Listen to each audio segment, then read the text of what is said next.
अस्सलाम वालेकुम नाज़रीन, मैं हूं आपका मेज़बान खालिद जमील और आप देख रहे हैं सवाल से आगे। और आज हम एक बार फिर पाकिस्तान की मईशत और पाकिस्तान की सियासत के बारे में सवाल उठाएंगे। 28 दिन गुजर चुके, पाकिस्तान में इलेक्शन का दूर दूर तक कोई निशान नहीं मिल रहा। आईन पाकिस्तान के मुताबिक 90 दिन के अंदर इलेक्शन होना ज़रूरी है। दूसरी तरफ पाकिस्तान की माशी सूरत हाल दिन ब दिन बिगड़ रही है। अभी वजारत ख़जाना ने आज ही जो इकनॉमिक आउटलुक जारी किया है जुलाई का, उसके अंदर भी बेशतर इंडिकेटर जो हैं वो नेगेटिव ग्रोथ के अंदर हैं। तरसीलात ज़र हो, बरामदात हो या दीगर मामलात, उनमें कोई हौसला अफजा पेशरफ नज़र नहीं आ रही। सिर्फ निगरान दौरे हुकूमत के इन 2-3 हफ्तों के अंदर डॉलर के मुकाबले में रुपए की कदर में 15 रुपए कमी हुई है। और अभी हुकूमत ने डॉलर स्मगलिंग के हवाले से भी चीनी, आटा और जो बिजली की चोरी है, इस मामले में अगरचे क्रैकडाउन करने का फैसला किया है, लेकिन क्या ये सारे जो आर्जी इकदाम हैं ये पाकिस्तान की देरपा माशी तरक्की के लिए और पायदार तरक्की के लिए काफ़ी हैं, या अभी बहुत कुछ होना बाकी है? और इस हुकूमत का जो बजाते खुद मैंडेट 3 महीने का है, वो इन 3 महीनों में या ज़्यादा से ज़्यादा 5 से 6 माह में क्या कर सकती है? ये मौज़ूआत होंगे जिसमें हम बातचीत करेंगे। स्टूडियो में हमें जुड़ रहे हैं मेहताब हैदर साहब, सीनियर जर्नलिस्ट हैं और इकॉनमी के ऊपर बड़ी इनकी ग्रिप है। बहुत शुक्रिया मेहताब साहब आपका। और हमें कराची से ज्वाइन कर रहे हैं फरीद आलम साहब, CEO हैं AKD सिक्योरिटीज़ के, और आप भी मईशत के हवाले से पाकिस्तान के ऊपर बड़ी गहरी नज़र रखते हैं। फरीद साहब, आपसे ही शुरू कर लेते हैं ये मामला कि पाकिस्तान की मईशत को आप किस तरफ जाते हुए देख रहे हैं, और जो इस वक्त हुकूमत की पॉलिसीज़ या तरजीहात हैं वो सही सिमत में है या बहुत कुछ होना अभी बाकी है? ये सिर्फ जो है कि आई वॉश करने की कोशिश की जा रही है। थैंक यू वेरी मच जी for taking me on your show. जो सबसे इम्पोर्टेंट चीज है, जो केयर टेकर्स होते हैं, इनका जाहिर है एक स्पेसिफिक मैंडेट है, लिमिटेड टाइम पीरियड है, और जाहिर है इनकी कॉन्स्टिट्यूएंसीज नहीं होती, तो इससे ये एक्सपेक्टेड होता है कि ये जो इकोनॉमिक के ऊपर खास तौर पे टफ डिसीजंस लेते हैं और लें। सो जो आपने डायरेक्शन शो की, इस वक्त पाकिस्तान में थोड़ा डिसअपॉइंटमेंट्स हर तरफ बढ़ी हुई हैं, और उसकी मेजर रीजन है जो हमारा डॉलर टू रूपी पैरिटी कंट्रोल में नहीं आ रही। इसके अवामिल और जो मुहर्रकात हैं वो तो बहुत ज़्यादा हैं, लेकिन मैं सिर्फ 2 पॉइंट्स जो कि मेरे नाजरीन को और जो पाकिस्तानियों के लिए गुड न्यूज़ है या जो बेहतरी जहाँ से आ सकती है, मैं उसकी बात करता चलूँ, बिकॉज इन 10-12 मिनट में हम इससे ज़्यादा अहाता नहीं कर सकेंगे चीज़ों का। देखिए, जो पाकिस्तान में जो स्टेक होल्डर्स हैं, उनमें एक बहुत बड़ा स्टेक होल्डर एस्टैब्लिशमेंट है जो कि अभी तक इकॉनमी से थोड़ा दूर था या पसे पुश था, वो सामने आके काम नहीं कर रहा था। ये जब भी मैं पढ़ता था SIFC के रिलेटेड बातें न्यूज़ पे और मैं इलेक्ट्रॉनिक मीडिया पे देखता था, तो मुझे समझ नहीं आती थी कि what role can they play in bringing prosperity to Pakistan. लेकिन कल जब मैंने अपनी कंपनी को रिप्रेजेंट किया, जो कराची में हमारा एक मैराथन हुआ जिसके अंदर इन्होंने हमें प्रेजेंटेशन दी, बताया, तो मुझे एहसास हुआ कि बिजनेस कम्युनिटी को साथ बिठा के इनकी जो प्रिपेयर्डनेस देखी और जो इनके प्लान्स देखे, उससे मुझे एहसास हुआ कि somebody at the helm of affairs is now determined to at least address जो हम तेजी से गिर रहे थे उसको सुधारने के लिए एफर्ट नजर आई। और हम लोग तो पाकिस्तानी खास तौर पे, और it is the effort that counts. तो एफर्ट के अंदर तो हमें कल नजर आया। तमाम मेरे साथी जो थे बिजनेस कम्युनिटी को प्रेजेंट करने वाले जो अवेलेबल थे, कल 5 घंटे का हमारा सेशन था, तो उसमें नजर आया कि प्रिपेयर्डनेस की उनकी, मैं बात कर रहा हूँ SIFC की, और SIFC के अंदर एग्रीकल्चर ले लें, IT ले लें, एनर्जी ले लें और बहुत सारी चीजें। मैं सिर्फ एक बात पे बात करूंगा, एग्रीकल्चर पे। देखिए, माइनिंग वाला काम बहुत शानदार है, और ये हमारी जो आउटगोइंग गवर्नमेंट थी जिसने इतना शानदार काम जो आखिरी 1 महीने में किया, अगर ये 3 महीने या 6 महीने में करते तो हम शायद उतनी बुरी कंडीशन में ना होते जितने आजकल हम अपने आप को समझ रहे हैं। लेकिन जाते हुए उनका 1 महीना जो था, उसके अंदर उन्होंने जो कॉन्फ्रेंस की और ये जो हमारा इकोनॉमी के अंदर वाइब्रेंसी आई, वो इतनी शानदार थी कि पूरी दुनिया के टॉप मोस्ट, अब आप चाहे बैरिक गोल्ड को ले लें या दुनिया के टॉप के जो इन्वेस्टमेंट बैंकर्स थे वो पाकिस्तान में थे। उसके बाद अभी 15 दिन पहले ये जो फूड के ऊपर कॉन्फ्रेंस की, जिससे सालिक जैसे ऑर्गेनाइजेशंस जो सऊदी अरब की लाइव स्टॉक और इन्वेस्टमेंट कंपनी है, उनके लोग आए और 250 लोग इस कॉन्फ्रेंस में शरीक हुए। तो फूड सिक्योरिटी प्रोग्राम के अंदर भी इसके अंदर एफर्ट हो रही है। तो हम लोग सारे देखते हैं कि 25 बिलियन डॉलर की बात हो रही है। लोग समझते हैं कि शायद ये सी पैक का 66 बिलियन वाला और ये जो 50 बिलियन वाला, इसको कंपैरिजन में ले आते हैं। लेकिन I think suffice it may be to say कि हमें जो लेते थे हम लोग उधार, और वो उधार लेना और उधार देना अब लोगों ने हमें पाकिस्तान के ऊपर कब कर दिया। ट्रेड करनी पड़ेगी या हमें कोई अपना एसेट्स बेचने पड़ेंगे। सी पैक और ये गेम चेंजर की तरफ भी आऊंगा। जरा मेहताब साहब को भी मैं थोड़ा सा इसमें करना चाह रहा हूं। और मेहताब साहब, बुनियादी क्वेश्चन ये है कि फरीद साहब ये कह रहे हैं कि एस्टैब्लिशमेंट जो है कि वो मीशत के करीब हो रही है। पाकिस्तान में एस्टैब्लिशमेंट का बड़ा रोल रहा है हुकूमतों के अंदर भी, और अयूब खान साहब की हुकूमत रही 10 साल, ज़िया साहब की भी, मुशर्रफ साहब की भी। तो मीशत से करीब तो होना ही चाहिए था। लेकिन जो पाकिस्तान की जो ज़मीनी हक़ाइक़ हैं, जो सूरत हाल है, जो इन्वेस्टमेंट के लिए बेसिक आपको एक कंड्यूसिव इन्वायरमेंट चाहिए होता है, लॉ एंड ऑर्डर है, पॉलिटिकल स्टेबिलिटी है, बाकी तमाम आपकी पॉलिसीज़ और वो जो तमाम अपॉर्चुनिटीज़ हैं वो होनी चाहिए, वो सारी आपको नज़र आ रही हैं कि अच्छा अगर ये जो जिसका इजहार फरीद साहब ये कर रहे हैं कि उनके अंदर एक विल है, इंटरेस्ट है, कुछ करने का जोश या जज्बा है, तो बाकी सारी चीज़ें उनको सपोर्ट करेंगी और ये मामला आगे चलेंगे, या माजी की तरह हम एक लम्हे के लिए चीज़ें आती हैं, फिर बबल सा बनता है, फिर वो फट जाता है? देखें, बेसिकली ये जो SIFC का इनिशिएटिव है ये बहुत अच्छा है, लेकिन इसके अंदर जो प्रॉब्लम है वो प्रॉब्लम ये है कि हम एक आइलैंड क्रिएट करने की कोशिश कर रहे हैं। और आइलैंड जो है वो, अगर प्रॉब्लम ये है कि आप उसमें इंटरवेंशंस कर सकते हैं, बाज़ दफ़ा वो इंटरवेंशंस कामयाब भी हो जाती हैं, लेकिन बुनियादी सवाल ये है कि जब तक आप गवर्नेंस का ओवरऑल स्ट्रक्चर ठीक नहीं करेंगे तब तक ये सस्टेनेबल नहीं होगा। और मैं आपको बताऊं, इंडिविजुअल्स बड़े इंपॉर्टेंट होते हैं, लेकिन प्रॉब्लम ये है कि जब आप इंस्टीट्यूशंस नहीं बनाते तो इंडिविजुअल्स जब चले जाते हैं तो पॉलिसीज़ चेंज हो जाती हैं। ये इनिशिएटिव है तो बहुत अच्छा, ये इंटरवेंशन भी बहुत अच्छी है, लेकिन जब तक हम अपने गवर्नेंस के स्ट्रक्चर को बेहतर नहीं करेंगे तब तक ओवरऑल ये जो इन्वेस्टमेंट का क्लाइमेट है, देखें ये जो इन्वेस्टर होता है ना सर, इसके लिए 2-3 चीज़ें बड़ी इंपॉर्टेंट होती हैं। एक तो सबसे इंपॉर्टेंट ये है कि जो डोमेस्टिक इन्वेस्टर, उनको कॉन्फिडेंस में लिया जाए, क्योंकि वो आपके बेसिकली एम्बेसडर्स हैं, वो बताते हैं, फिर जॉइंट वेंचर्स की बात की जाए। और तीसरा जो इंपॉर्टेंट तरीन चीज़ है, मैं समझता हूं कि आप एक कंसिस्टेंसी ऑफ पॉलिसीज और एक फ्रेमवर्क बना कर दें। उस फ्रेमवर्क के तहत आप 2, 3, 4, 5 लोगों को तो इंडिविजुअली कोई चीज़ दे सकते हैं, लेकिन अगर एक फ्रेमवर्क हो तो उस फ्रेमवर्क के तहत जो इन्वेस्टमेंट आएगी वो सस्टेनेबल भी होगी और वो आगे चल के बढ़ेगी भी। मैं एक बात जो है ना, ये 25 बिलियन डॉलर्स और 50 बिलियन डॉलर्स और 100 बिलियन डॉलर्स, मैं सी पैक के साथ इसका कंपैरिजन नहीं कर रहा, लेकिन अगर पिछले 15 से 20 साल की एवरेज इन्वेस्टमेंट देखें आप, तो स्वाई मुशर्रफ साहब के ज़माने के आपको 1.5 से 2 बिलियन डॉलर्स की या 2.5 बिलियन डॉलर्स की एवरेज FDI इतनी आ रही है।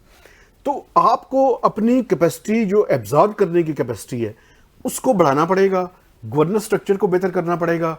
ख्वाहिशात से और प्लान्स बनाने से जो है ये इन्वेस्टमेंट नहीं आएगी, बल्कि इसके लिए एक ओवरऑल इन्वेस्टमेंट के क्लाइमेट को बेहतर करना पड़ेगा, जिसमें पॉलिटिकल सर्टेनिटी भी शामिल है, जिसके अंदर मुल्क के अंदर लॉ एंड ऑर्डर को बेहतर करना भी शामिल है। ये बात ठीक है कि ये एक दिन में नहीं होगा, लेकिन आप एक सिमत मुतय्यन करें, कंसिस्टेंसी, और लोगों को बताएं ये फ्रेमवर्क है, आप आए इसके अंदर इन्वेस्टमेंट करें और आपकी इन्वेस्टमेंट को प्रोटेक्ट किया जाएगा। लेकिन अगर आपके डॉलर्स डिप्लीट हो रहे हो तो जो इन्वेस्टर आएगा वो पहले पूछेगा कि क्या डिविडेंड्स और प्रॉफिट्स मैं कहां से वापस लेकर जाऊंगा।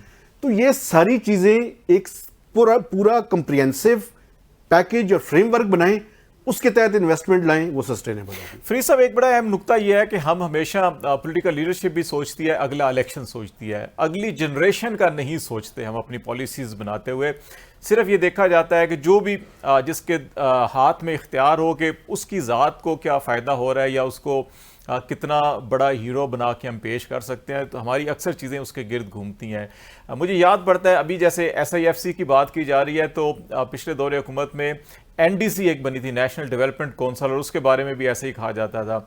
आपने कहा कि अभी बड़ी लंबी चौड़ी आपके साथ मीटिंग्स हुई गुज़श्ता रोज़। हमें कई बार हमने देखा कि रावलपिंडी और लाहौर के अंदर बिजनेस कम्युनिटी के साथ इससे पहले भी जनरल बाजवा साहब हों या उससे पहले जनरल रहील साहब साहब थे, उन्होंने भी बड़ी लंबी लंबी मीटिंग्स होती थी इकॉनमी के ऊपर, पिंडी के अंदर भी बुलाया जाता था। लेकिन जो मेहताब साहब तीन चार चैलेंजेस का जो जिक्र कर रहे हैं कि जब तक हम उनको एड्रेस नहीं करते, ये सारी की सारी मेहनत रहेगा चली जाती है कि हम इंस्टीट्यूशनलाइज क्यों नहीं कर सके अभी तक इसको।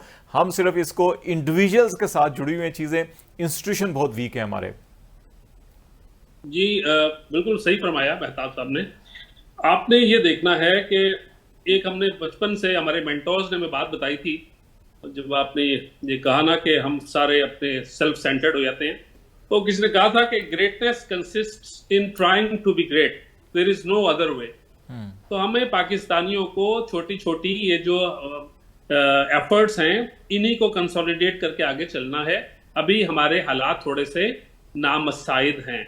जो SIFC के अंदर सारे को ऑप्टिमिज्म नजर आया बिजनेस कम्युनिटी को, उसकी झलक आपने देखी कि डॉलर का जो ग्रे मार्केट का रेट था वो थोड़ा कंट्रोल में आया।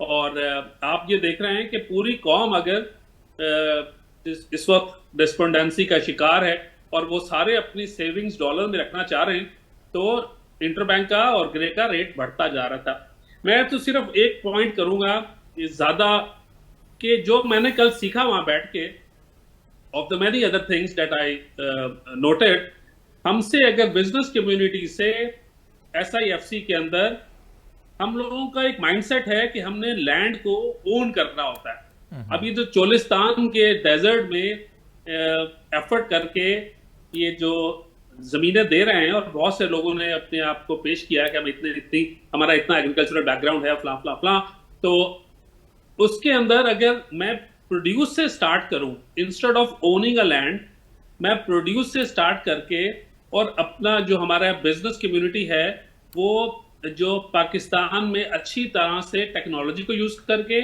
या सप्लाई चेन मैनेजमेंट को अच्छा यूज करके, या जो फार्म टू मार्केट ये जो वेस्टेज है, जिस तरह इंडिया में एक यूनाइटेड नेशन की रिपोर्ट है कि उन्होंने पिछले 5 से 7 साल में अपनी वेस्टेज को 61% से 19% कर लिया। और प्राइवेट सेक्टर सारा उनका, चाहे गोदरेज हो, अंबानीज हो, ये लोग सारे आ गए और उन्होंने इलिमिनेट कर दिया है काफी हद तक मिडलमैन को। और इंडिया ने डायरेक्ट सब्सिडी दी है किसान को।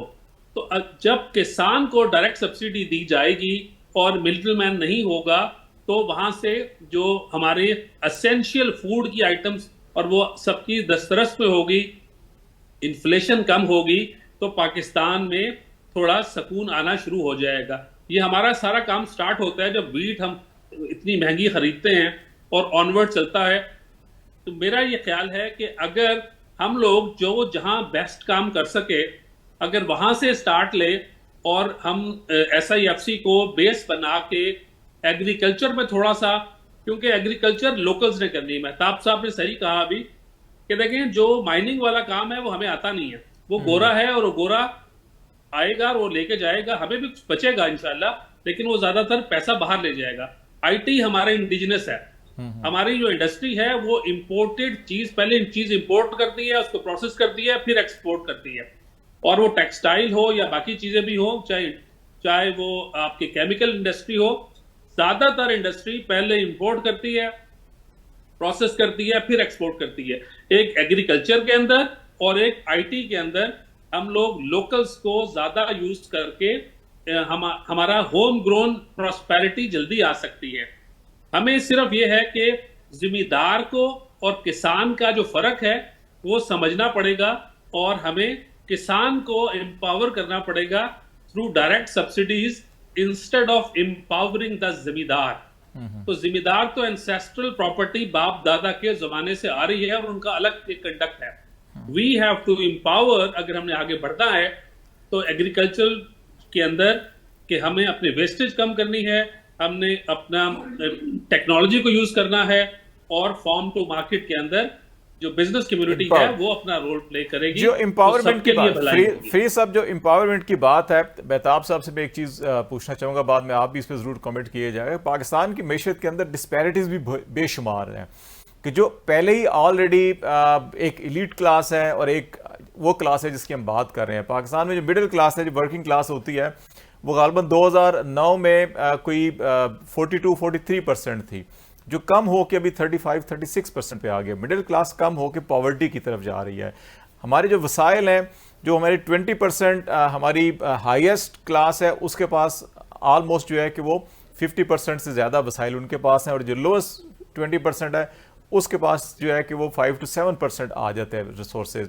और $17 बिलियन जो है यूएनडीपी की रिपोर्ट थी 2-3 साल पहले की, कि हम एलीट क्लास को एग्जेम्पशंस या बरात दे देते हैं। तो ऐसी सूरत हाल में फिर भी हमारी इकॉनमी जो है कि वो आगे नहीं बढ़ सकी, और गुर्बत बढ़ रही है, पसमानदगी बढ़ रही है, बुनियादी खाने पीने की चीज़ें हमारी दस्तरस से बाहर जा रही हैं। मेहताब साहब, तो इस चीज़ को हम कैसे एड्रेस करना होगा कि हम सारी के सारी इनिशिएटिव धरे के धरे रह जाते हैं? देखिए, बुनियादी तौर पे इसमें कोई शक नहीं है कि पाकिस्तान एलीट कैप्चर है, और इस एलीट कैप्चर के अंदर हमें अपना तर्ज ज़िंदगी तब्दील करना पड़ेगा, और जो हमारा वर्किंग जो स्टाइल है ना, उसके अंदर भी बुनियादी फंडामेंटल चेंजेस लानी पड़ेंगी। देखें, दुनिया में आप क्या करते हैं? आप करते ये हैं कि आप अमीर लोग टैक्स देते हैं, और डायरेक्ट टैक्सेस ज़्यादा होते हैं। आप अपने स्ट्रक्चर के अंदर देखें, अगर सही आप उसका एनालाइज करें तो 88 से 90% इनडायरेक्ट टैक्सेस हैं। ये विदहोल्डिंग टैक्सेस को भी डायरेक्ट टैक्सेस की मद में ले आते हैं, जो कि मैं समझता हूँ नहीं है। सिर्फ 10 to 12% डायरेक्ट टैक्सेस हैं। ये जो पाकिस्तान की एलीट क्लास है, उसको थोड़ा सा अपना चेंज करना पड़ेगा, और उनके जहन में ये जो सब्सिडीज़ का कल्चर है ना, इससे निकलना पड़ेगा।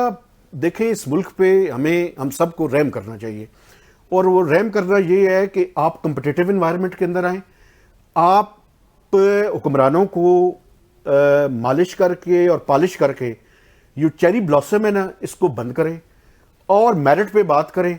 ना सब्सिडी मांगे, ना सब्सिडी हुकूमत दे। आप ये देखें कि टेक्सटाइल जो है वो सबसे बड़ी एक्सपोर्ट है, लेकिन आप पिछले अरसे में देखें कि जब टेक्सटाइल की एक्सपोर्ट बढ़ी, तो टेक्सटाइल की एक्सपोर्ट उतनी बड़ी जितनी उन्होंने सब्सिडी ली।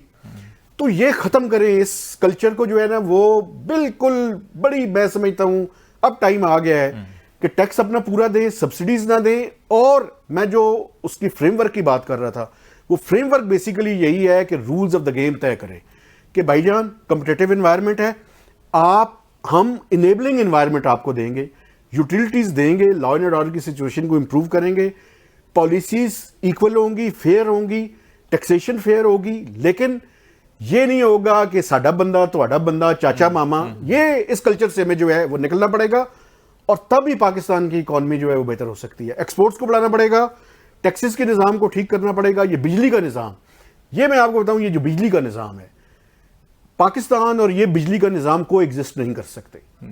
इसको ठीक करना पड़ेगा। और ये चोरी नहीं है, ये चोरी के अंदर डकैती है। ये कैपेसिटी रीपेमेंट्स, ये मतलब किस तरह से 4,500 मेगावाट के लिए हम 2 ट्रिलियन रुपीज जो है 2.2 ट्रिलियन है इस साल जो हमने पे कर रहे हैं सर, और 4,500 मेगावाट है सिर्फ। आप मुझे बताएं, पाकिस्तान के कस्बों और देहातों में देखें, जो ठीक बात है ना वो ठीक बात है।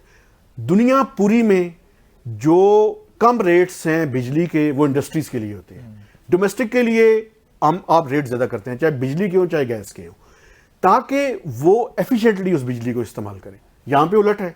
मुझे भी अच्छी लगती है बिजली, मुझे भी अच्छा लगता है कि मेरे लिए फ्यूल भी सस्ता हो, लेकिन आप अमीरों के लिए महंगी करें ये चीजें, गरीबों के लिए सस्ती करें, और मैकेनिज्म बनाएं। और डेटा मौजूद है, बनाया जा सकता है अगर आपके अंदर विल हो। ये SIFC गुड फील है, लेकिन बहुत कुछ करना पड़ेगा, बातों से नहीं होगा। बहुत शुक्रिया मेहताब हैदर साहब। यहाँ पे हम एक ब्रेक लेंगे, और ब्रेक के बाद जो पाकिस्तान की माशी तरक्की हो, माशरती हो या कोई भी हो, एक आम आदमी को अगर उसका समरात नहीं मिल रहे, और शौकत अजीज़ साहब के ज़माने में ये लफ्ज़ बड़ा इस्तेमाल होता था कि ट्रिकल डाउन इफ़ेक्ट अगर नहीं हो रहा तो उसका कोई फ़ायदा नहीं गिना जाएगा। ब्रेक के बाद इस बात पे हम बातचीत करेंगे कि किस तरह से ये तमाम माशी तरक्की के जो समरात हैं वो एक आम आदमी तक पहुँचने चाहिए, जिसके लिए अभी इस वक्त पाकिस्तान में चीनी, आटा और घी लेना मुश्किल बना हुआ है। उसकी ज़िंदगी कैसे बेहतर की जा सकती है। ब्रेक पे बाद बात करेंगे, हमारे साथ रहिएगा।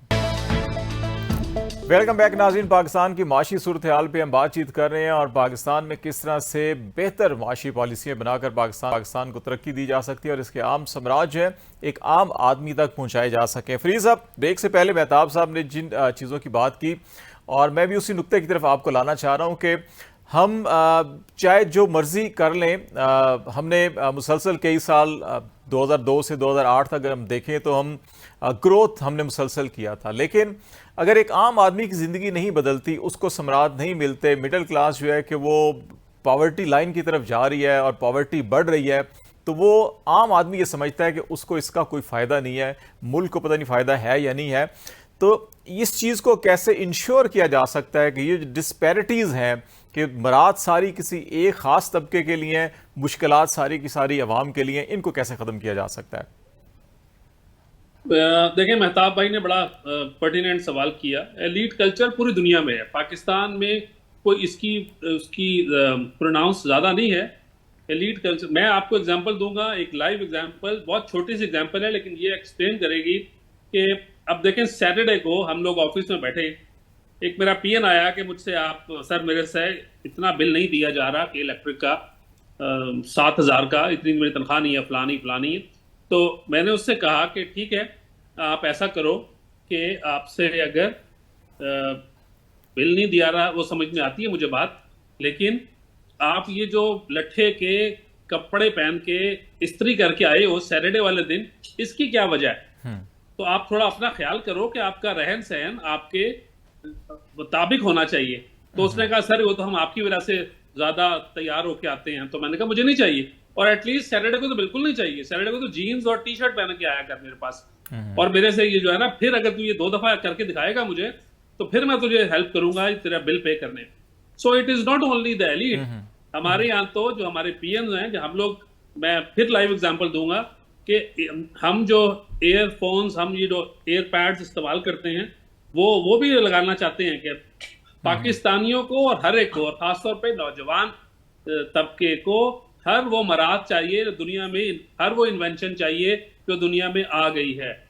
उसको टॉप नॉच मोबाइल भी चाहिए, उसको व्हाट्सएप भी चाहिए, उसको हर चीज आसाइश चाहिए। और अच्छी बात है, अल्लाह भी हर एक को दे, लेकिन टिल सच टाइम हम अपनी जो बढ़ा नहीं पा रहे, मुलाजमतें नहीं क्रिएट कर पा रहे, तो बिजली का बिल हो या कोई और चीज हो, अगर एक घर में एक कमाने वाला है और 6 खाने वाले हैं तो मुश्किल होगी।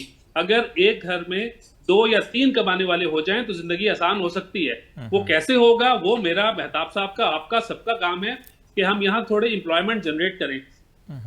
लेकिन मैं जरूर एक बात आज मुझे याद आती है, अमजद साहब अमजद की एक नज़म है बहुत तवील, लेकिन आखिरी उसकी जो मिसरा है, तो उन्होंने कहा था कि ये रात अपनी सयाह पंजों को जिस कदर भी दराज कर ले, कहीं से सूरज निकल पड़ेगा। तो ये जो नेशंस को जो उम्मीद होती है वो ही आगे चलाती है, और कल जिसको शौक है कि मेरी नस्ल आने वाली बेहतर काम कर पाएगी, तो आज मैं मेहनत कर लूं, पढ़ाई कर लूं, या कारोबारी बंदा अपने आप को अपने पीयर्स के साथ compete कर ले। As Pakistani, as a nation, हम अपने नेबरिंग कंट्रीज से compete अच्छा कर सकें। तो ये जो अंदर से डिजायर और जो विल है, ये कभी कभी हमारी कम हो जाती है।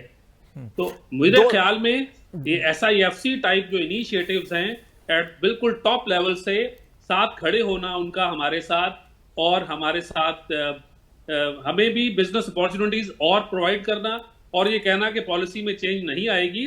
तो इसलिए मैं SIFC से अपने बाकी बहुत सारे बिजनेसमैन दोस्तों के साथ साथ खासा पुरुमीद हूँ। चले, इंसान को ऑप्टिमिस्टिक रहना चाहिए फ्री साहब, ये अच्छी बात है। इंसान बढ़ता भी आगे तब है जब ऑप्टिमिस्टिक हो, और मायूसियों में अगर घिरा रहे तो इंसान रुक जाता है, कदम उसके रुक जाते हैं, आगे बढ़ नहीं सकता।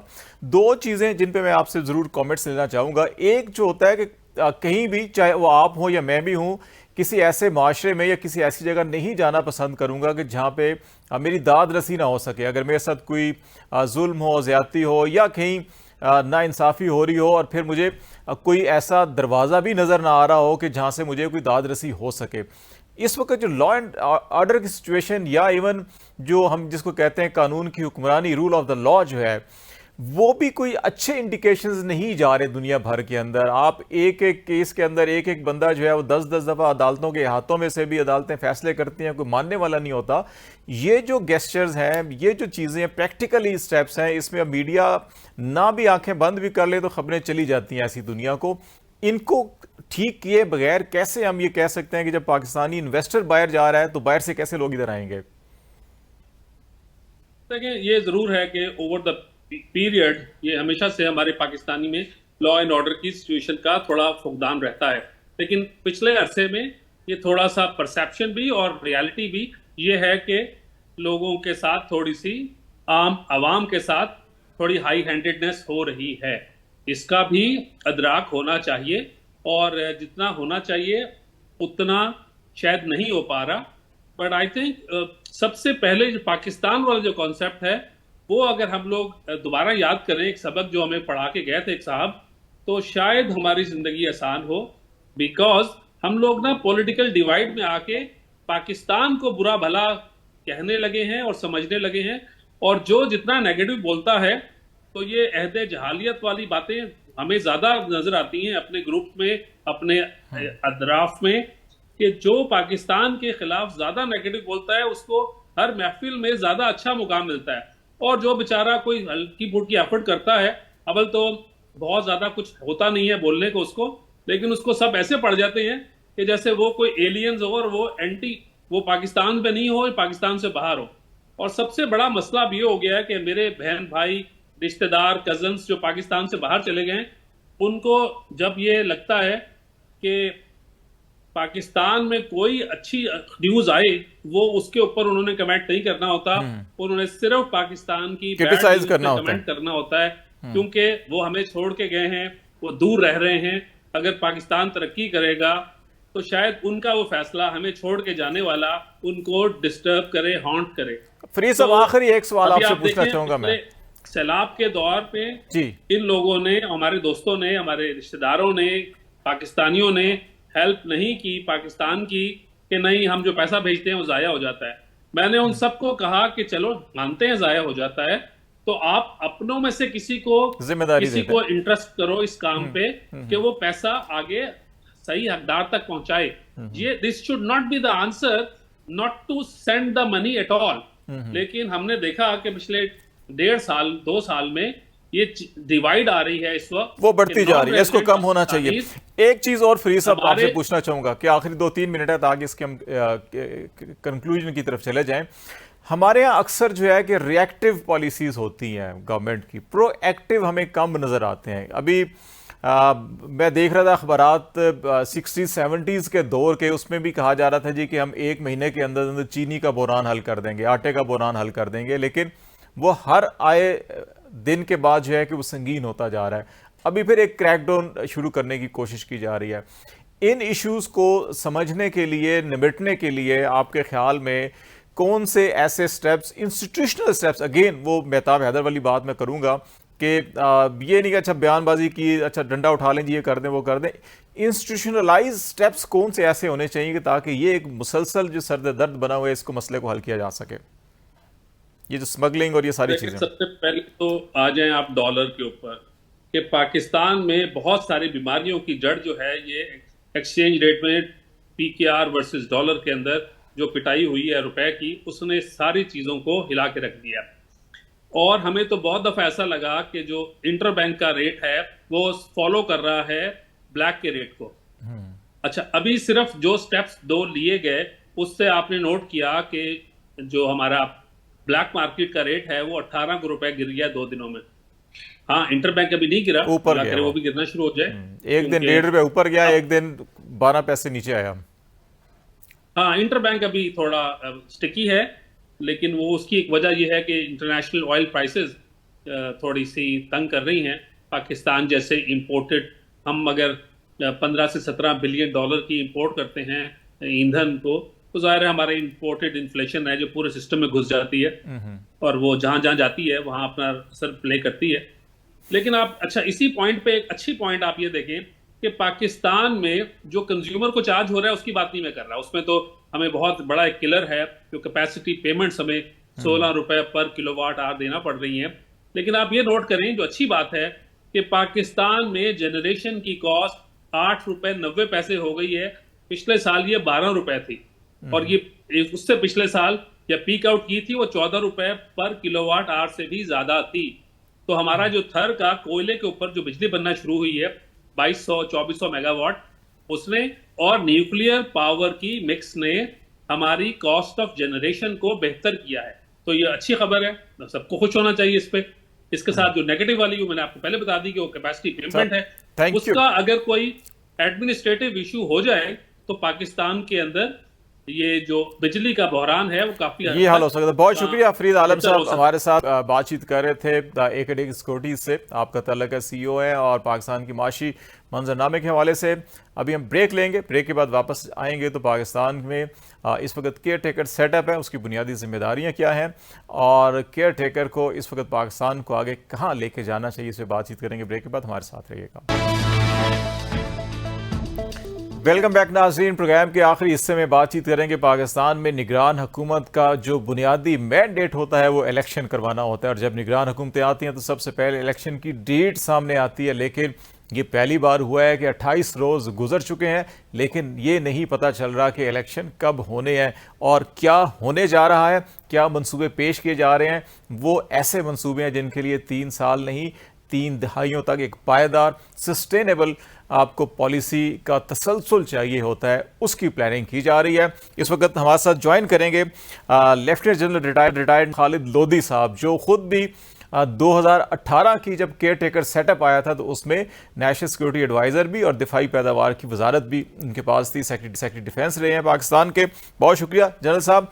और ये बताएं कि मैंने गलती तो नहीं की इब्तदाइये में कि आप खुद जब केयर टेकर थे तो उस वक्त आपके सामने 3 महीनों का एक मैंडेट होगा, और जब आपने चार्ज संभाला होगा तो पहले दिन से ही उस मैंडेट के तनाजुर में काम किया होगा।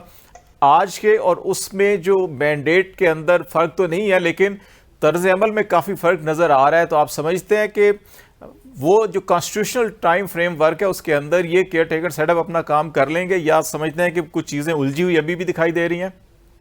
जी, पहली बात तो ये कि ठीक है, कॉन्स्टिट्यूशनल पॉइंट ऑफ व्यू से मैंडेट में फर्क नहीं होगा लेकिन जो बज़ाहिर नजर आ रहा है कि मैंडेट में बहुत बड़ा फर्क है, मैं आपके सामने रख देता हूँ। देखिए कि पंजाब में जो इंटरिम सेटअप है वो कब से चल रहा है, अपना मैंडेट को कब से क्रॉस कर चुका है।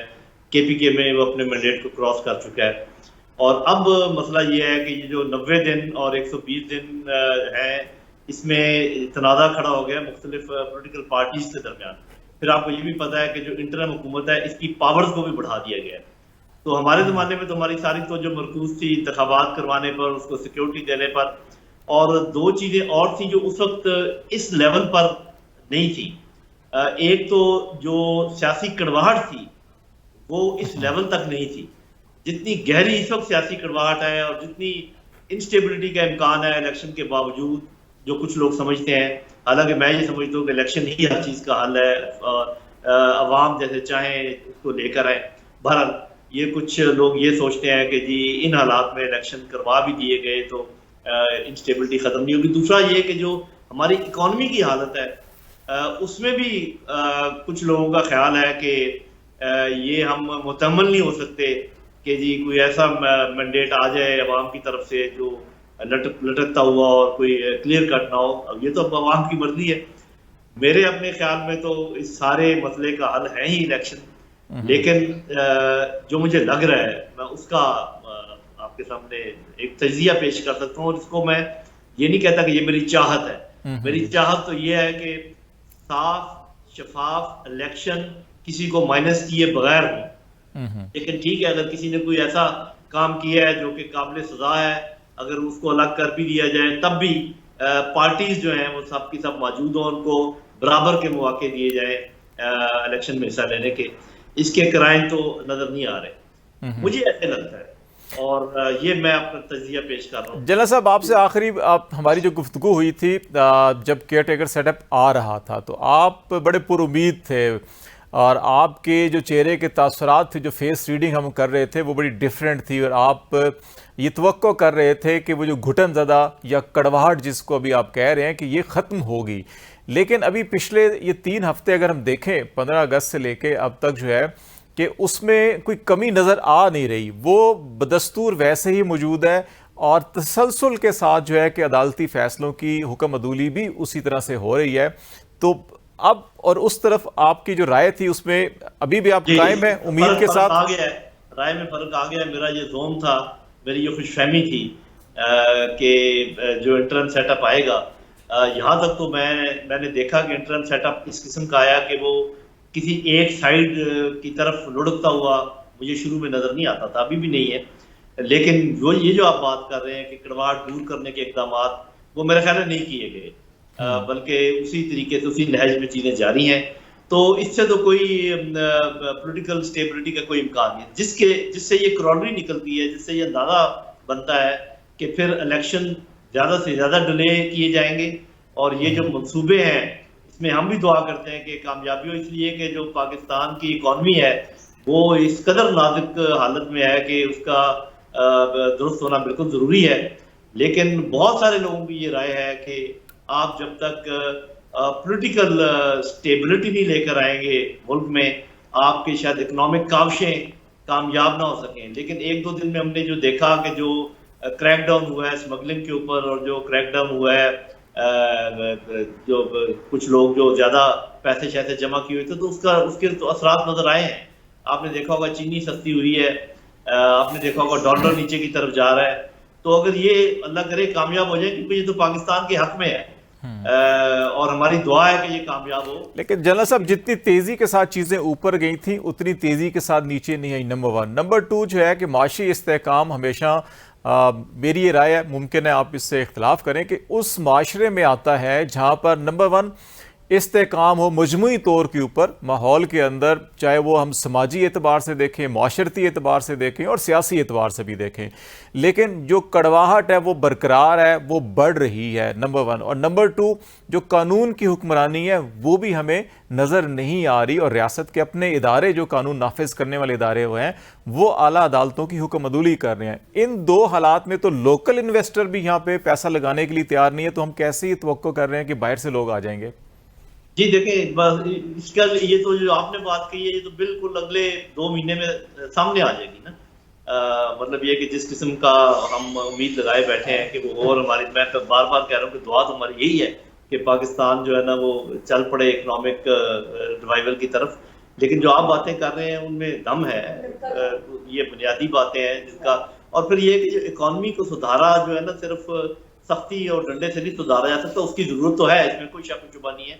जब तक आप इंस्टीट्यूशनल रिफॉर्म्स नहीं करेंगे, जब तक आप इकोनॉमिक स्ट्रक्चर को ठीक नहीं करेंगे, उसको कोई इंडिया दिया तो है आज स्टेट बैंक ने थोड़ा बहुत, तो देखते हैं कि वो क्या होता है। और सबसे बड़ी बात मैं आपको बता दूं, मेरे ख्याल में, और मैं कोई इकोनॉमिस्ट नहीं हूं, जिन लोगों ने तिजोरियों में और अपने पेटों में भरे हुए डॉलर्स, जब तक आप उनका पेट चाक करके डॉलर और सोना उगलवाते नहीं है जो कि पाकिस्तानी अवाम की मलकियत है, या कुछ नहीं हो सकता। बाकी आप जो मर्जी करते रहे। लिहाजा आपको सबसे दूर होकर ये काम करना पड़ेगा। अगर मैं ये कहता हूँ, ये मैंने कहा भी है सोशल मीडिया पर, कि अगर आपका डंडा माशाल्लाह इतना मौसर है, इतने आपने काम कर लिए, तो सबसे बड़ा काम तो ये है कि ये चोरों और लुटेरों से रकम वापस ले और अपने अवाम के ऊपर खर्च करें, और अल्लाह करे कि मेरी बात ये कोई सुन ले। जनरल साहब, जो कौमी मकासद इस वक्त सामने रखे जा रहे हैं और अहदाफ सामने रखे जा रहे हैं, इनको अगर फॉर एग्जांपल अगर आप भी इस सेटअप का सारा हिस्सा होते और इस पे इम्प्लीमेंटेशन के लिए आप भी आगे बढ़ रहे होते, प्रैक्टिकली हर बंदे बीइंग अ पाकिस्तानी तो मेरी भी ख्वाहिश है कि मैं सारे अमल का हिस्सा रहूं और अपनी कंट्रीब्यूशन करूं पाकिस्तान की तामीर और तरक्की के लिए। लेकिन जो ज़मीनी हकायक हैं जिस पे अभी हम हल्का फुल्का बात भी कर रहे हैं, उन ज़मीनी हकायक में क्या समझते हैं कि बेसिक जो एक तरफ तो इंस्टीट्यूशनलाइज चीज़ों को करना ठीक है, पॉलिसी सारी है, लेकिन ऑन ग्राउंड बहुत सारी चीज़ें बिखरी हुई हैं, उलझी हुई हैं, इंतशार की कैफियत है, उनमें आप क्या समझते हैं कि इमीडिएटली स्टेप इन होने की ज़रूरत है कि वहाँ पे ज़रूर ठहराव हम पैदा करें, तब जाके ये चीज़ें आगे बढ़ सकती हैं? देखिए, मैं अपनी बात पर मुसिर नहीं हूँ, लेकिन मैं दोबारा ये बात दोहरा देता हूँ कि मेरे नज़र में तो साफ शफाफ इंतखाबात किसी को बाहर रखे बगैर नवाज शरीफ साहब को भी लेकर आए और उनको भी पूरा मौका दें और वो इंतखाबात में हिस्सा लें। इस तरीके से सारे पार्टी को इसमें हिस्सा लेने दें और आवाम जिसको मैंडेट दें उसके हवाले आप हुकूमत करें, उनको सारी चेंजेस लाने दें। वो देर पा होंगी और वो बाअसर होंगी। ये तो मेरा बुनियादी सोच है। लेकिन जो कुछ मैं देख रहा हूँ, अगर वो करना भी है, यानी कि आपने ना इसके हवाले करनी है हुकूमत, ना उनके हवाले करनी है, और इस सेटअप को चलाना है, इस सेटअप के थ्रू काम करना है, तो फिर इसका कुछ थोड़ी बेहतरी का इम्कान तभी है अगर आप खुलकर वो तमाम इकदाम करें जिनके करने की जरूरत है। लेकिन क्या आप समझते हैं कि विदाउट पॉलिटिकल पार्टिसिपेशन और अवाम की शिरकत, आप ये एतराफ़ कर रहे हैं कि पॉलिटिकली डिवीजन बहुत ज़्यादा है, लोगों की इस वक्त बहुत सारी सोचें जो हैं वो सियासी हवालों से जुड़ी हुई हैं, तो अगर अवाम पीछे होते हैं तो फिर इदारे कैसे आगे बढ़ सकते हैं बगैर अवाम की हमायत मदद के? जी, ये तो इदारों को सर्वे करना चाहिए और चेक करना चाहिए कि अवाम की ख्वाहिश क्या है। इसमें कोई शक नहीं। असल में होता ये है कि आप जब कोई काम करना चाहते हैं तो जो इनसे आप काम करवा रहे होते हैं उनका दिल और ज़हन उसके अंदर होना चाहिए, तब काम अच्छा होता है। काम तो आपने और मैंने ही करने हैं ना। मैं ये कहना चाहता हूँ कि जो लोग डिस्ट्रिक्ट में होंगे, जो लोग डिवीजन में होंगे, जो लोग प्रोविंसेस में होंगे, काम तो उन्होंने करना है। आपने तो सिर्फ डायरेक्शन देनी है। मैं इसकी इंटरिम गवर्नमेंट की बात कर रहा हूँ। तो इंटरिम गवर्नमेंट के रूट्स तो नहीं है ना उसमें लोगों में। तो इंटरिम गवर्नमेंट या तो सबसे पहले अपने आप को इस तरीके से ऑर्गेनाइज करे कि उसके रूट हो हर डिस्ट्रिक्ट में। मिसाल के तौर पे इनके पास मैंडेट तो नहीं है, लेकिन पहले कौन सा मैंडेट के मुताबिक जा रहे हैं। सबसे पहले डिस्ट्रिक्ट गवर्नमेंट इस्तवार करें जो कि इनकी मदद के लिए तैयार हों, चाहे वो नॉन पॉलिटिकल बेसिस पर हों। उसके बाद कोई ऐसी मजलिस शुरा लेकर आए जो कि नॉन पॉलिटिकल बुनियादों पर हो, तब जाके तो ये काम आगे बढ़ेगा जब लोग आपका साथ देंगे। आप इस्लामाबाद में बैठकर या कहीं और बैठकर सिर्फ अपने अहकामात जारी करने से ये काम पूरा नहीं होगा। देखिए, फौज तो अपना काम करेगी। जब आप फौज को कहेंगे स्मगलिंग रोक दो तो बड़ी सख्ती से, जो बॉर्डर पे उनका काम नहीं है, वो तो किसी और का काम है, रेंजर्स का काम है। लेकिन अगर इनके जिम्मे कहेंगे ये काम कर देंगे। जब आप कहेंगे कि फलाने को पकड़ लो, ये पकड़ लेंगे।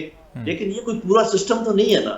पूरे सिस्टम में तो आपको पूरी कौम को साथ लेकर इस मैंडेट के साथ चलना होता है कि हम खत्म करेंगे करवा परवरी, खत्म करेंगे, हम करप्शन को खत्म करेंगे। लोग साथ देते हैं, लोगों का जज्बा साथ होता है, और वो कोई पॉलिटिकल जमात ही कर सकती है जिसको लोगों की हमायत हासिल हो। कोई और तरीका अगर आजमाएंगे तो मेरा ख्याल है बहुत कारगर नहीं होगा। बहुत शुक्रिया। जनरल नईम खालिद लोधी साहब हमारे साथ बातचीत कर रहे थे। साबिक सेक्रेटरी हैं और जो 2018 की केयरटेकर गवर्नमेंट थी उसमें भी नेशनल सिक्योरिटी एडवाइज़र भी थे और वजारत दिफाई पैदावार का मनसब भी था उनका। और यकीनी तौर के पर कोई भी मुल्क, उसके रियासती इदारे आगे नहीं बढ़ सकते कामयाबी के साथ जब तक कि उसके अवाम उनके साथ ना हो। तो हमें भी अपनी तमाम पॉलिसीज़ के अंदर, अपनी तमाम स्ट्रेटजीज़ के अंदर, अमली इकदाम के अंदर अवाम को साथ लेकर चलना होगा। तभी हम वो मकसद और वो मंजिल हासिल कर सकेंगे जो कामयाबी की, तरक्की की और खुशहाली की मंजिल होती है। आज तक के लिए इतना ही। खालिद जमील को इजाज़त दीजिए। अल्लाह हाफिज़।